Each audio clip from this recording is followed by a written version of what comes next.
So if you're looking for a new iPhone, you got a couple of options. You either pay $1,000 and you get yourself the iPhone XS, or you look at this guy right here, the iPhone XR for $750. Now, I personally think this is the best iPhone for 90% of people out there. And even though it's missing a couple of features, those features are not as significant to really make you want to pay $250 more for the more expensive iPhone, unless you're an enthusiast like myself.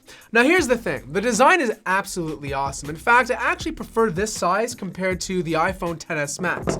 Now, this is the iPhone XS. The XS Max would be about here, and it would be a bigger device overall. This one I find to be a tad too small, and this one I find to be the right size. My fingers still can get to the top of the display perfectly. It feels comfortable in my hand. Overall, they need an iPhone XS in this size. Now, one of the biggest complaints that I'm getting, at least on Twitter and my previous comments, is that the bezels on this device are too thick. And I agree, they are. But you know what? Apple needs to differentiate its product lineup. They want this to be a great phone, but they also want it to be cheaper. So they had to stick an LCD display in here, and therefore you have to have more bezel because of that. You can't bend an LCD display like you can bend an AMOLED one. Besides that, the sides of the phone have been completely changed. It's no longer a phone with stainless steel, so it doesn't feel cold to the touch, but it's aluminum. And this is the exact same material used on every other smartphone. Every smartphone you buy that's metal is usually aluminum on the side, so you're not gonna feel like it's something totally different or something that's actually cheaper. The other thing that I'm getting complaints about is the color of these phones. I personally think the colors are absolutely awesome. They're simple, it's clean. If you want blue, you have blue, there's yellow, there's red. The problem is a lot of these other manufacturers are releasing phones that look really tacky.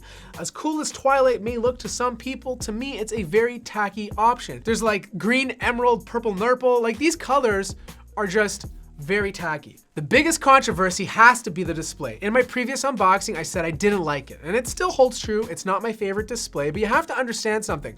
I am a spoiled tech reviewer who gets all these beautiful smartphones into the studio. When you put something like the iPhone XS, that's when you can see the big difference. This just looks punchier, the colors are more vibrant, there's less pixelation. Overall, it's just more of a perfect display.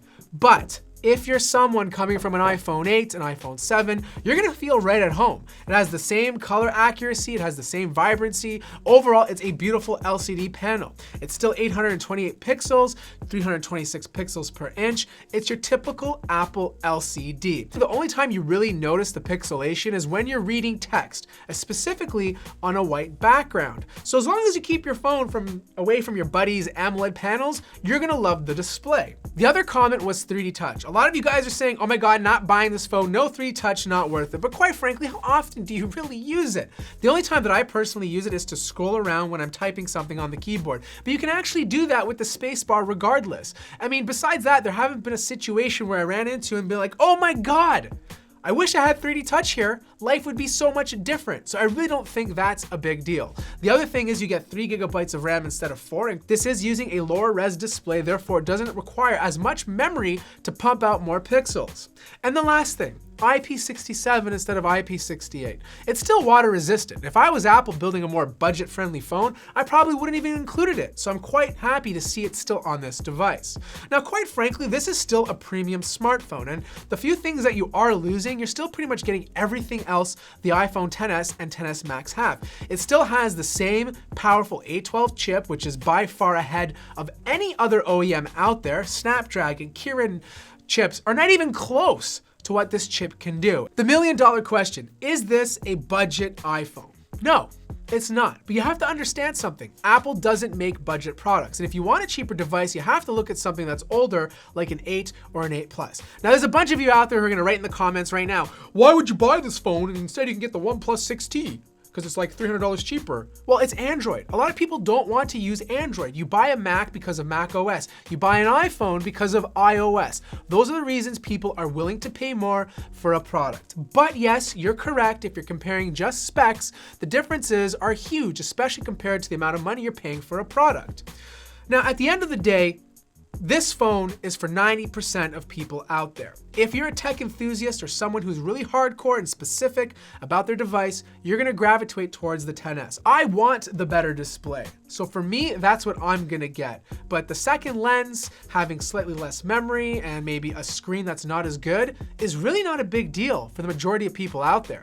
Anyways, that wraps up my review of the iPhone XR. I think it's the best iPhone you can buy right now for the money. I'm happy to hear your thoughts in the comments below. If you want to talk about it, maybe you're having some problems in life. Maybe your brother ate the last piece of lasagna and you're pretty sad about it. Hit me up on Discord and we can talk. Like the video if you liked it. Follow me on Instagram for some behind the scenes. If you're new to the channel, subscribe. And I'll see you guys in the next video.